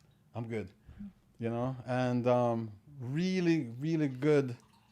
Krishna? There's a song that one of the songs, for instance, he does about the Buddha, and literally tells about the life of the Buddha. Like These are your sons? yeah, through a hip hop. Oh yeah, How old are they? he's 32, I believe. Okay. And the other one's like 33. Okay. Jamal and Mishak. So I'm gonna send you some. Oh, wow. How do you spell Meshach? MESHACH. I had to think about it for a while. MESH. SHACH. Harvey. Wow. And Jamal, JAMAL. Cool But names. they all go by, whatever. So you have 3 children? that perform. Okay, you have 3 No. children. Farm. Yeah, Okay. and no, 4. I have another son that played at the event that for Rob. Yeah, the percussion. The percussionist. Yeah. His name's Garima. Garima Harvey. He's like, the guy's a How the fuck do you spell Garima? God. Gerima. So you have 4 children. More, but Okay, so 4 children that perform. yes. All girls except for the 3 boys. My daughter. Wait, you're getting me friggin' screwed up. You're telling me what I have now. No. I have 4 sons and 3 daughters. Okay, Yeah, that's great. that's it. Old school, you know what I mean? Yeah, man, busy. I love that. That's great. Did your kids just they just took it from dad, I guess? Yeah, I think it's passed down like from my dad, who was like church. Back in the day, they played the organ or the piano in church. Yeah. And sang. Yeah, so sure. that's a talent. My brother's a very famous musician. I was the lead guitar player for a band out of the one that actually created the name Reggae, Toots and the Maytals. My brother was a guitar player for 40 years. He's a double Grammy Award winner. My brother, Carl Harvey. Oh, for Christ's sake, we could have had him here. Yeah, What the he's way more important than that. We got the wrong guy. He's way more important than me. I'm only a friggin' Juno winner. Hold on, can we Suckers. talk about that? Do you know who that is? No. Toots we and the talk about Maytals. Yeah, bro. Toots and the Maytals. Yeah. I don't know about this. Toots Yeah. and the Maytals. They are the guys. They're the ones that before Bob Marley. Toots is the one that coined the word reggae. No way. And do you know what reggae means? No. Regular music for regular people. That's actually what he meant when he came up with that name. Regular music For regular people. Yes, reggae. Here, Wow. I'm Isn't that marking this incredible? down. You learn This something is an new. education, brother. Yeah, man. Whoa. Yes. Here, okay. You got to research all this stuff, bro. My brother is a double Grammy winner.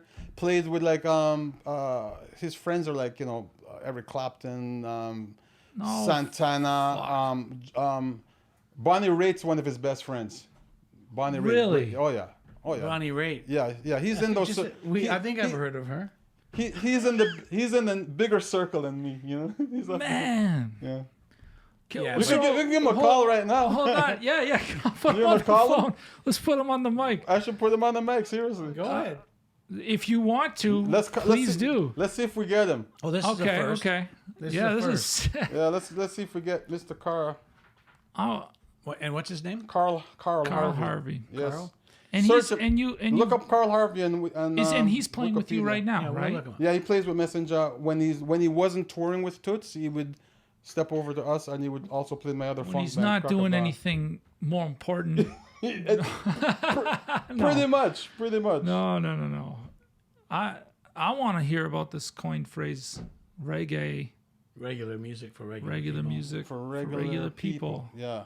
What the fuck, man? Isn't that cool? Yeah. Yeah, that's Super cool. Let's see if we get him. okay. So we're on live with Carl Harvey. If he picks up. Right. I mean, he is Carl. As soon as he sees it's you calling, he may not. Let's see. That's Man, hilarious. wild. Pick up, brother. Yeah, we can't have too much dead air for the people on Spotify and Apple. You have reached the There's voicemail excited. box of You suck. Shout out to Carl. I'll text him and tell him. Is there any way that you can expound on that at all? The regular music for regular people. I mean, it's huge. Yeah. That's a genre A thing. lot of people don't know the origins of the meaning of that name. Oh, He man. also called it king's music because he believed that all of us are kings and queens. You know what I mean?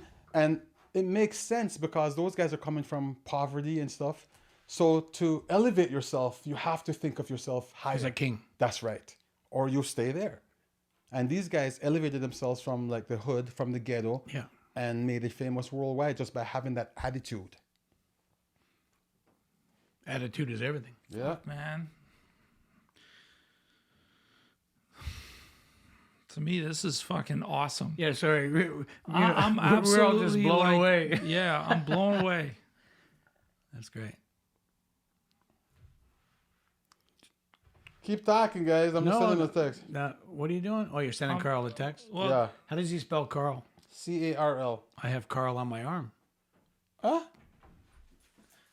listen, it's not the same Carl. Okay. Kristen, Andrew, and Randy Lee. Those are my children's Oh, initials. nice. Yeah. But it looks like I'm in love with a German guy named Carl.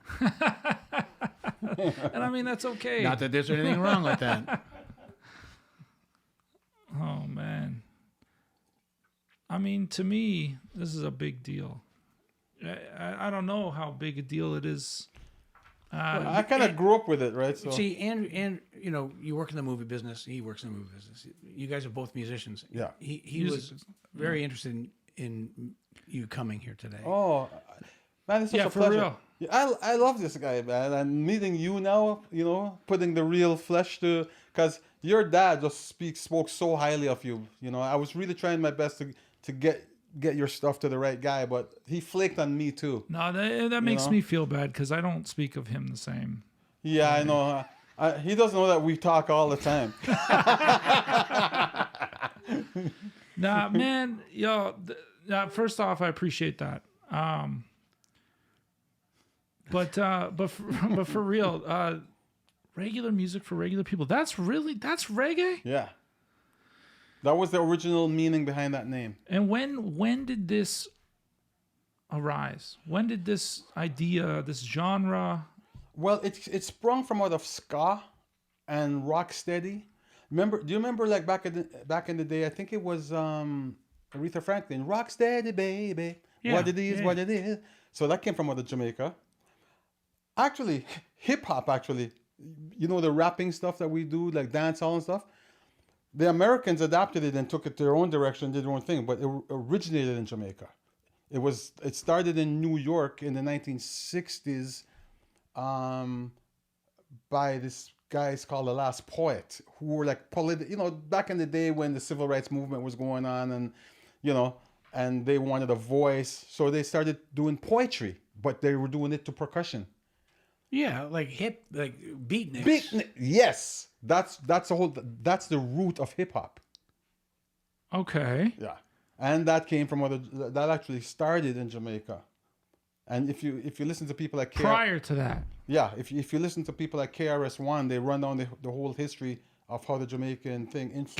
KRS-One, baby. Yeah, Original. He knows how it was Jamaica that influenced New York, Harlem, and that's where the whole hip hop movement started, was in New York. Wow. Yeah.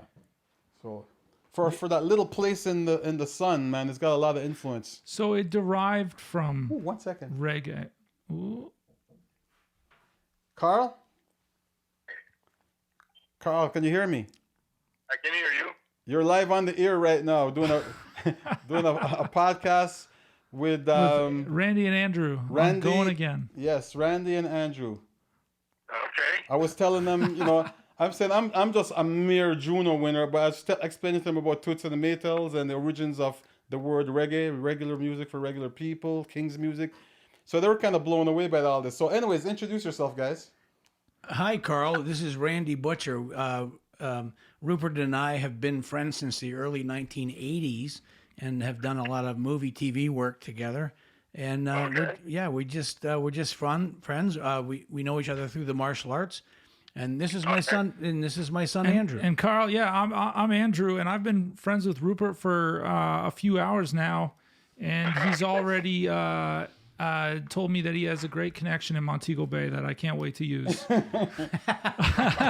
No, but Carl, we have you on the phone right now, and it's unbelievable because, in my opinion, this reggae, regular music for regular people, is probably the coolest thing that I have heard in form of information in my life. It's awesome. I don't know if you want to answer this right now on the phone, but how the hell did that come up? How did what come up? Reggae, the genre. It's unbelievable. Oh, okay. I think it basically just happened. It evolved. Reggae didn't start like, say, boom, like let's invent reggae, right? It evolved out of other indigenous styles of music from Jamaica, and the predecessor to reggae was rock steady. I love this. Rock steady. What the hell? This is one of the best things I've ever experienced in my life. Yeah, so like if you don't look at the genre chronologically, it would have actually before like Mento and Kumina, that kind of stuff, which came out of like the Black Spiritualist Church, He knows right? more than I do. Okay. And then from there, it kind of got merged with American big band music, right, during the ska era, right? And you had big band sounds like out of Jamaica, like Tommy McCook and like Carlos Malcolm, and there are a whole bunch of other people like Vikings, and those bands were essentially playing swing, but with their own style. Right, and there was a prominent drop with it, like ska was so Oh, wow. With a drop on the one, right, one and then out of there it slowed down. Right now, I've got my own theories about that, but I think when ska was happening, the prominent recreational drug of choice was alcohol. Well, yeah. Then it became rock steady, which got slower, right? Okay. And that as people started smoking more weed, the music started to slow down. So No shit. This is blessed. Rock steady evolved into reggae, which was again a slower version. And now, and from what I understand, you sort of took, you sort of pioneered this reggae shift. Not really. I mean, I came on board well after. Now, I did play with one of the pioneers, right? And that person was Toots Hibbert from Toots and the Maytals, right? But again, there are a lot of misconceptions about how things, came about. Sure. Because he coined the term, but he didn't formulate the style. Right. The style is something that evolved in the studio with musicians, right? Session guys. Okay. They're tired of playing the same thing all the time, and things evolved. I mean, those guys had a fairly varied and eclectic backgrounds. So most of those guys could play jazz. They could play a little bit of rock and roll. They played American soul music. And so the music evolved, right? Incredible, And, yeah. they didn't know what to call it, right? And Toots had a song that he called "Do the Reggae," right? Now the word reggae came from another Jamaican word called streggae. Okay. Right? Okay. And I've heard this from the horse's mouth because that's my brother Tony, but I played lead guitar with Toots and the Maytals for many, many years, right? And like He did Toots, tell us. told me how it came about, right? And the word streggae was it was a slang reference to a loose woman. I think I know her. Yeah. So they say, oh, that girl is a streggae girl, meaning that she'll go sleep with anybody. You know what I mean? Okay. Wow. Right. That is I crazy. can I've see never why heard this became before. very popular. But so he wrote a song about that, right? But at the time, Jamaican radio was very conservative. And he would never have gotten a song with that word in it on the radio. That makes sense. So he changed the name from streggae to reggae and said, "Do the reggae." That is insane. So it went to regular music for regular people from regular girls for regular guys. Yeah. Man. Hey, Carl. Yeah. What? Oh, so sorry. I was gonna say if you could mention some of the musicians and stuff that you've actually interacted with and played with and are friends of yours. I mentioned Bonnie Raitt and a couple other people. Oh yeah, I mean, like so far as touring and the people that we've played with and opened for. I mean, I've opened for the Stones like 9 times. Like we're probably one of their favorite opening bands. Who the what? The Stones? Yeah. Never heard. Yeah. Never. Wow, man. Okay. Yeah, so like we had a pretty good personal relationships with like both Ron and Keith, you know. Sure. Yeah, we're on a first name basis with a lot of people too. I know it's crazy, you know. People look to my phone and they see pictures, you know. Here I am, you know, standing with Keith Richards or with Ron Wood, and they're like, how you know those guys? And they say I'm wearing a tour tag. You know, so yeah, I went on tour with them. Yeah, that's wicked. Man, Carl, that's incredibly You gotta fascinating, get him up here. brother. Yeah, wow. Fucking love to have him, you know. Get you both out here on some mic. Yeah, you should both be here. Yeah, so you know, so there's that. You know, Dave Matthews is someone else that I know quite well. You know, Dave Matthews. Yeah. Really? Man, right on. Yeah. Right on. Very cool. Fuck. You know, we've toured shit even with oh my God, I forget. I'm driving right now, so my attention is a little bit divided. I saw Dave Matthews on a podcast recently, and he was going, Rupert and Carl Harvey. Wow. No shit. Yeah. Oh, man. Yeah, you know, Sheryl Crow, you know. Sheryl Crow, yeah, these boots were made for walking. Yeah, I mean, who doesn't know that? Yeah, Oh my God. very nice, Nancy very Sinatra. nice, down-to-earth person, you know. Very Carl, cool. to be honest with you, I just felt like I was hearing a little bit about history. I'm a fan of reggae music, and it was just... Yeah, you know, and awesome. I worked with a lot of the Jamaican crew as well, because, like, I worked with Sly and Robbie well before they were Sly and Robbie and well-known. Wow. Right? Because they were studio musicians. That's how I met them. I was in the studio working with Jack and Two in Jamaica, and you know, they were working for a producer named Bunny Lee. I was doing some stuff with him as well, and you know, I remember showing I'm Robbie shaking your head because Shakespeare it's unreal. Yeah. how you played funk bass, like slap bass. You're on camera. You know? Yeah, you know. That's wicked. Man. That is so cool. Yeah, and you know, so yes, over the years I've met a lot of those guys, either in the studio in Jamaica or on the road, someplace like in Europe or other places. I mean, I've been fortunate, you know, that I've toured on 5 continents, you know. So That's awesome. Unbelievable. And this is the first time that Going Again podcast. No, I apologize. It's the second time this is the second time, Carl, that Going Again podcast had 2 guests on at the same time. Ah, yeah. This is wicked. Carl, yeah.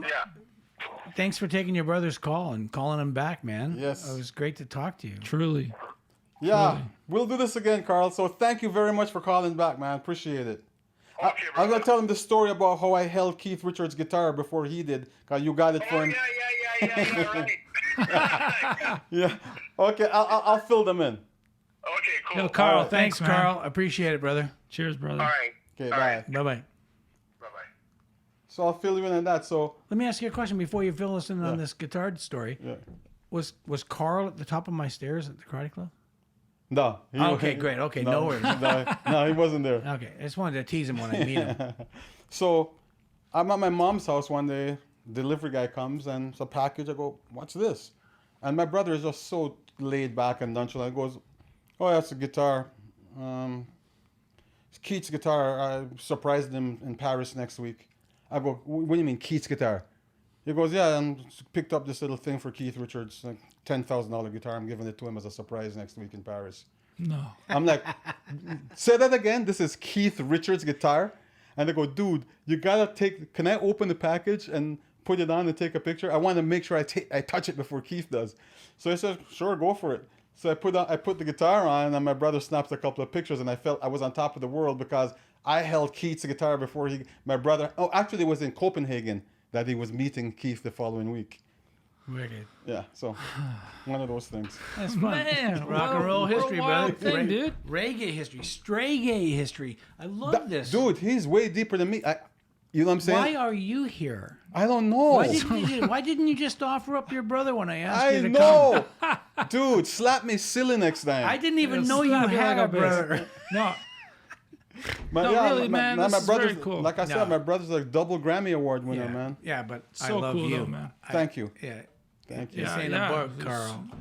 Sorry, Carl. I came on the Canadian side, just a humble Juno and a Casby and whatever else. It's beautiful. It's beautiful, man.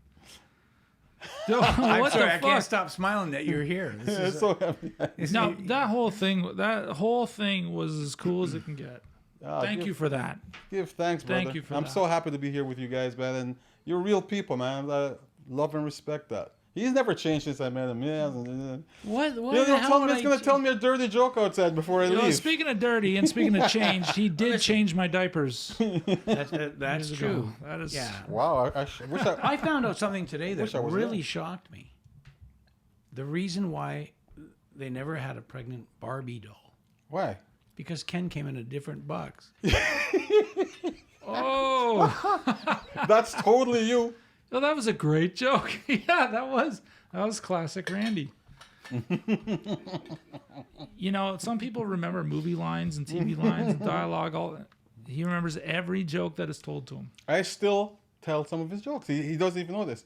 I'm not going to go into this because it's politically incorrect, but it had to do with the Lone Ranger going in a bar and leaving Tonto outside with a horse. Yeah, 100%. Oh, say nothing. Say nothing. Can we say it? No. No. Oh, okay. You see how good my memory is. You're the one that told me that. I still tell that joke till today. This is wicked. That's brilliant. So, okay, so I've seen you since the border, but I can't remember where. Can't remember. Yeah, it's been a while. Yeah, it doesn't matter. Are you working on any shows? Yeah, Recently? yes, but I can't mention them. Okay. No, I am. I've got a number of things happening. So you want to go to work? If you ever want to work me a little bit, but don't let me do anything crazy. Are you still active as a union member, kind of thing? Well, you know the way the union It is. doesn't matter. We'll And anytime you get a show, you go down there and they reinstate you. yeah. They we'll- just want money. Yeah, we'll work it out. Yeah. But you want to go to work? That's fine. Something simple stuff though, not like No, not like I those. get it. Yeah, I get it. Actually, yeah, I said earlier we should have had you out on Mayor of Kingstown, but it's if you see that photo right there, how many guys? 93? Well, there's 92 97? on there. Who's that? 92. What's that from? Mayor of Kingstown. It's Oh, starring Jeremy Renner. that looks like a prison. Yeah, it was a prison show in Kingston, Ontario. Oh. It's 3,000 miles away from Kingston. Yeah. Oh, If you get to Kingston, go- Jamaica, turn a corner, and then And turn left, 3,000. go left for 4,000 And go miles. left. That's Go right. That's north. right. You'll get to Kingston, Ontario. This is okay. That might sound ridiculous, but this actually happened to me in real life. I was once living with some hippies in a commune in Arizona. That's hard to believe. Did the hair give it away? Anyways. You throw that in front of your shoulder so people can see it, brother. Oh, it's There you go. Gorgeous. It's out there. So, anyways, I meet this friggin' cowboy in the middle of the desert, and he goes, "You have a different accent. Where you from?" I go, "Oh, I'm from Toronto." That was pretty good. Yeah. I go, "I'm from Toronto." He goes, "Toronto." "Oh, yeah, about 40 miles down the road and turn left." And I said, "Yeah, you're right." Because you're heading north. Well, he was smoking something, that guy. He was smoking something, the music slowed down. Could I tell you guys a real... Oh, you're going to love this. Speaking about cowboys. Because I've played places like Tombstone, and Wow, some yeah, really... cool. Oh, yeah. I got some Tombstone stories, but this one Actually, Deanna, just a quick fact, is a freak fan of the movie Tombstone. You're kidding. Yeah. Oh, she likes So- That's pretty. Yeah, she likes men with the guns. fast draw. Yeah, yeah. Deanna, don't say anything. I'll speak for you. I played for She loves- rodeo. I played for rodeo cowboys in Tombstone, Deanna. You know, Yeah, if you she speak into your loves that. microphone, she can hear you. You don't have to yell through the wall. Okay, yeah, I forgot about something called technology. So, Yeah, I'm in let's go. Calgary doing a gig with Messenjah for the Stampede of all things, right? Yeah.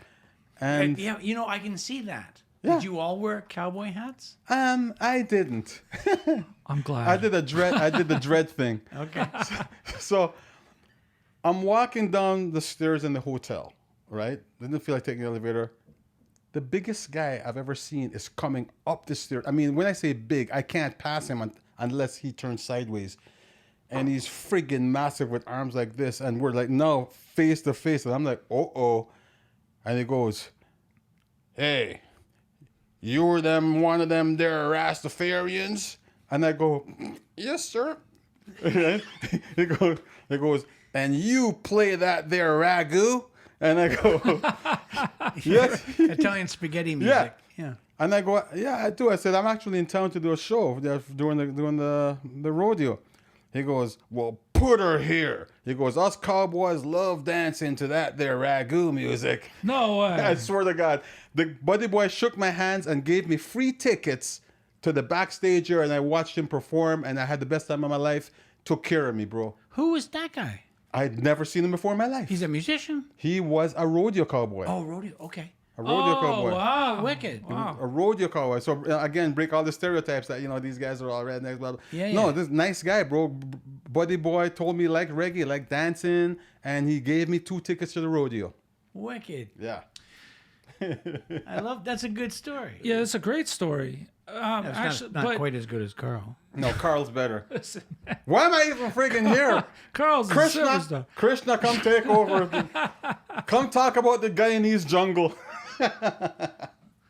Actually, I would love to know with this. That is, some people might actually hear that what you just told.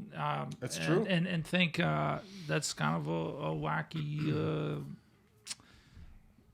I don't know what you call. I don't know what you call that. I don't know what the word is, but there are stereotypes and all kinds of things happening in the world today that are just outrageous and unbelievable. Now, in your time, you come from a time where people believe that these kinds of, whether it's racism or discrimination or any of these kinds of things, existed more prominently, more disturbingly, perhaps. And in your time, being a musician, touring all around and meeting people like this, which sounds like an oxymoron or something. Did I get that word right? I don't know. I don't know what oxymoron. No, of course. What are your thoughts on how people really hard. Real people? Did you interact with a lot of racism, or did you interact with...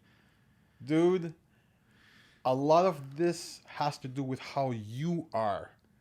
How you see things, how you are open and not judgmental of others, and people come to you with a whole different vibe. Let me tell you, I told you that I played in Tombstone, okay? And it was for rodeo.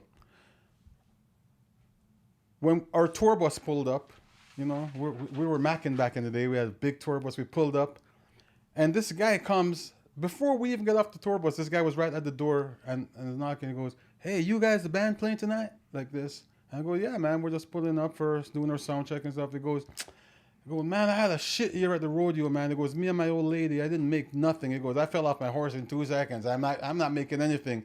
But I'd really like to come to the concert tonight. I got quite a few of my buddies coming, but I'm broke." Just like that. And I'm like, "Oh, this guy's so open and honest, right?" Cowboy, right? And I said, "Tell you what, bro, you're my guest. You're on the guest list. You're backstage. Anything that we have is yours." And Buddy Boy threw his arms around me, okay? Wow.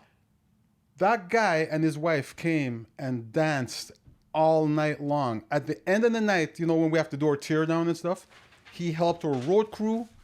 He friggin' helped put the equipment back in the under the bus and stuff like that. And gave me the biggest hug. And he couldn't stop thanking me. He said it was one of the best nights of his life. When would this have been? When? This was in 19. Charles was playing at the time, so that would be around like 88. 88. Wow. 89. Okay. Right? So my point is, it's all how you interact with people. And some people judge because of what they hear on the media, but personal sometimes, if they give it a chance. I found that I had a lot of great experiences. I had some negative experiences. Sure. Right? But most of them was like, because I'm such an open, kind of friendly kind of person, I generate that energy from those people. Even if they came with other ideas in their mind, once they met me, they said, this guy's a freaking regular guy. And those ideas were probably generated from media or propaganda. A lot of it. Okay. Right? Me personally, I had mostly good. There's a few bad ones, but not much. The good ones outweigh the bad. And I'm traveling from friggin' coast to coast. Mm-hmm. You know what I mean? Traveling through in both countries. And seeing everything, man. I mean, like I missed the road, man, just because of that. I remember one time in California, we're in a stop. We pull over just to rest for a little bit. And a pickup truck pulls over, and a guy with a friggin' 10-gallon hat, tight jeans, and friggin' shirt walks over. And this guy's tough looking. And me and Eric, we still remember, we still talk about this. He was walking right towards us. This guy's like friggin' John Wayne on steroids. And he comes up to me, goes, you guys Jamaican? And I go, yeah, we are, sir. He goes, okay, I got something for you. So we're going, oh shit, is it the shoddy or the friggin' 9mm? He turns around and goes back to his friggin' truck, right? And me and Eric are going, shit, we can't even run, bro. It doesn't even make sense. Let's just stay here, right? He comes back and he's got a friggin' bag. He goes, well, I know you boys like your herb. And he gives us, I swear to God, he gives us this big bag of weed. And we have it on the tour bus all the way from California till we hit the Canadian border. The craziest part about this story is how much racism went on by both sides. Yes. No. Yes. No, I'm just kidding. But seriously, though. Yeah, seriously. There's an Never assumption, yeah. but it's a kind assumption. Yeah. It's just who you meet and who you are. Like, if you go into it all friggin' tense and like chip on your shoulder, you're going to get that back. You know what I mean? Life is a reflection. Totally, man. Yeah. Good. I like that. Yeah, man. You're a philosopher, ain't you? Well, that too, but Bruce Lee wrote a movie that David Carradine starred in. Is that Circle of Iron? No. Oh, shit, what was it called? But Silent Flute? Silent Flute. Ah. And David had to go through Bruce Lee wanted to star in it, but he had to go through a number of trials to get to the meaning of life. I love that movie. The prize. Yeah, and when he got into the cave, or whatever, this may not even be the movie. This is just my memory of the story. He found a book. Right. And when he opened the book, all it was a mirror. Mirror. Yep. Because life is a reflection. Absolutely. I remember that. That's a beautiful movie. Mike Vandrell was also involved in that project, by the way. Oh, is that right? Oh, okay. Yeah. Do you know Bruce Lee was supposed to star in it, but at the time they couldn't have like an Asian guy be the lead actor. Yeah. That's how that went down.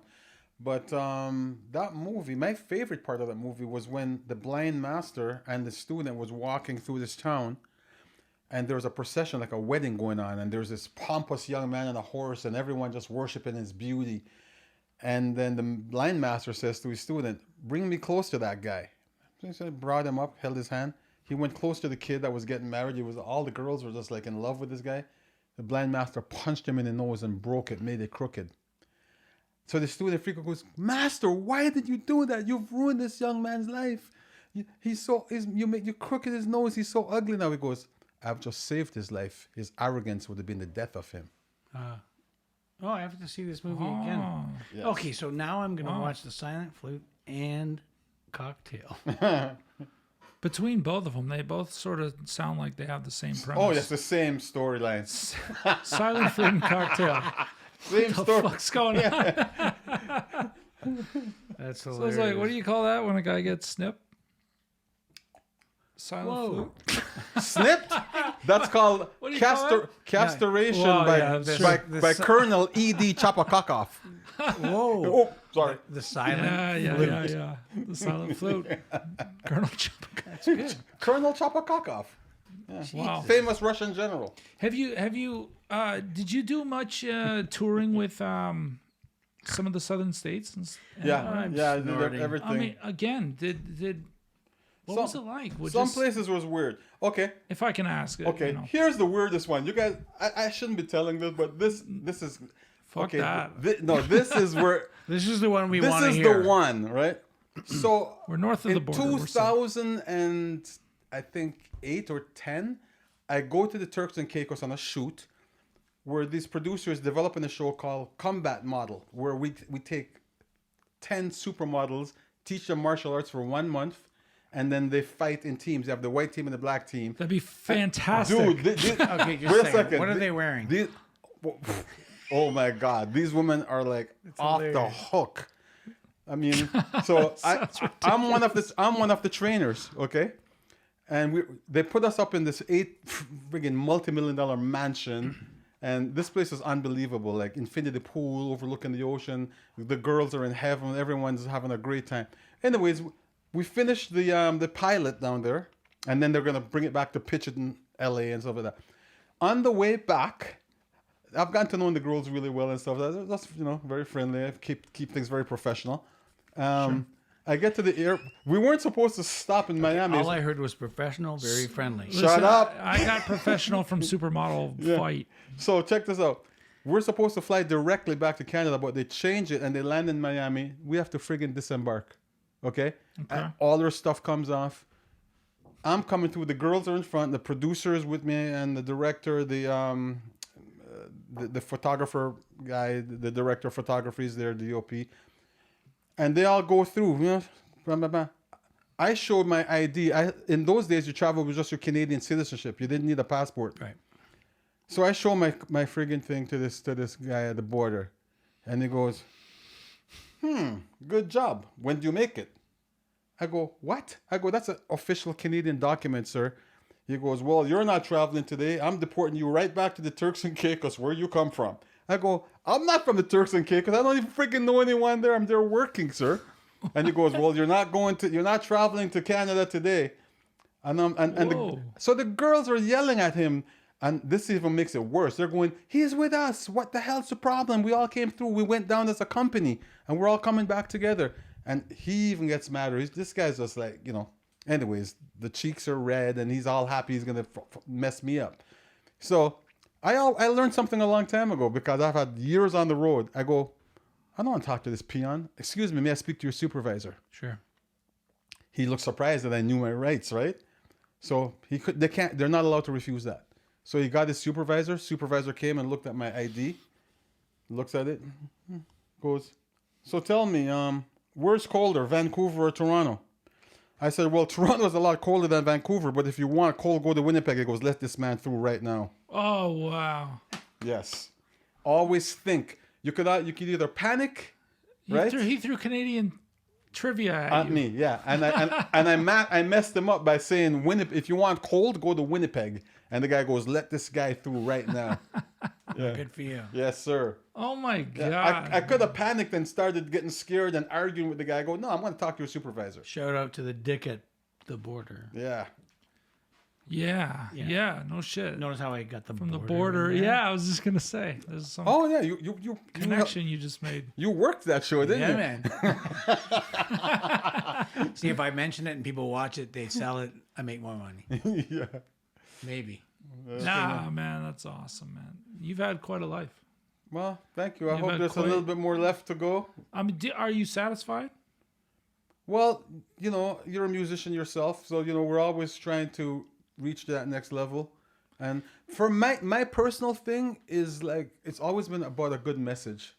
You know what I mean? So I still feel that I have something to share with the world and put out something positive. Some kind of messenger. Yeah, exactly. And it's in our name itself, right? So I hope to be able to continue doing that and showing a positive side in a world that is so politically correct right now and so negative, and anything you say scrutinized. I'm done with that bullshit. I'm sorry, man. Like, no, I literally don't be sorry.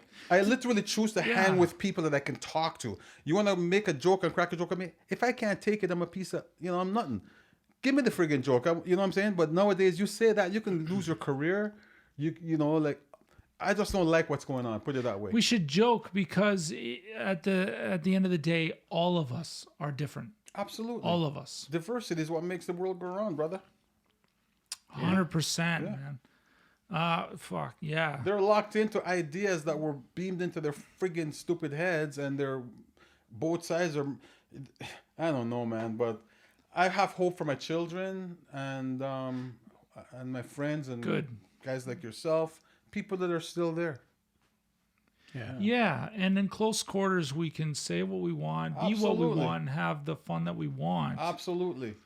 But this world is made up of not close quarters anymore. No. It's made up of wide quarters, I guess you want to call it. But Yeah. it's fucking everything up, isn't it? It is, and I don't really like what I remember the days when me and Randy could stand out on the sidewalk and he'd tell me all this friggin' racist bullshit jokes. I'd laugh my head off. Yo, And those are his best jokes. I love it. I keep it to this day. I'm telling you, like he's my mentor. That's great. I love you, Rupert. I love you too, brother. Thank you, and thank you for anytime you've had opportunities to bring me in, and if I had opportunities to come work with you, like when you said when you were in a pinch that time, and Rob and I came Fuck, down. that was brilliant, brother. Thank you, man. No, that was so brilliant. Does it make sense that Thank you. either one of yous have become who you've become because of who you are? Wow. And no skin, no fucking nothing else, right? Yeah. I think we were both. I think the martial arts both gave us that depth and that discipline. For where Randy made it into the stunt industry, do you know how many freaking hundreds or thousands are trying to get there? Yeah, I'm living the dream. It's not an easy road. You have to have something special within you. For me, from the music side, to be the first black R&B band and reggae band to be signed. Just a second. Yeah. You're black? Yeah, well, Black Scott. Yeah. Yeah. I saw the Scottish. Yeah. I didn't realize. No. But you know what I'm saying? Like, yeah, our I think upbringing, the roots, determination, defining from a young age what I wanted to. I didn't want to be just mainstream 9 to 5 kind of person. I already knew that. Right. You know. Same. Yeah. Man, this has hands down been. I've done a lot of. We've been doing this for a year, and I've done some great podcasts and some that. Whatever. You're number 35. This is a home. This is. Yeah, this is a 35. Good, it's Wow. a good number, but it's awesome. This is one of the most meaningful and just best in general. Well, thank you, man. And it had to be that way This is because very cool, we man. had a personal connection from our youth. Like Yeah. when I met you, I was like in my 20s. Yeah, man. Unbelievable. We still got a few minutes to tidy all this up, but before you go, Yes, sir.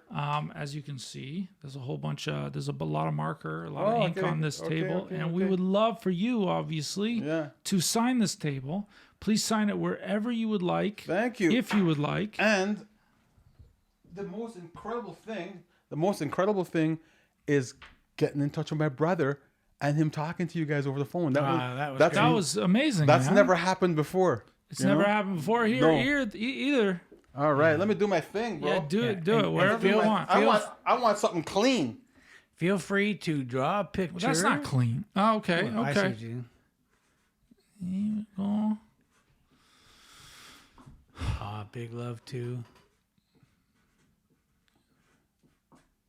For those people listening, of course, it's a big this is that Sharpie scribble scratching marker. across the table. Yeah.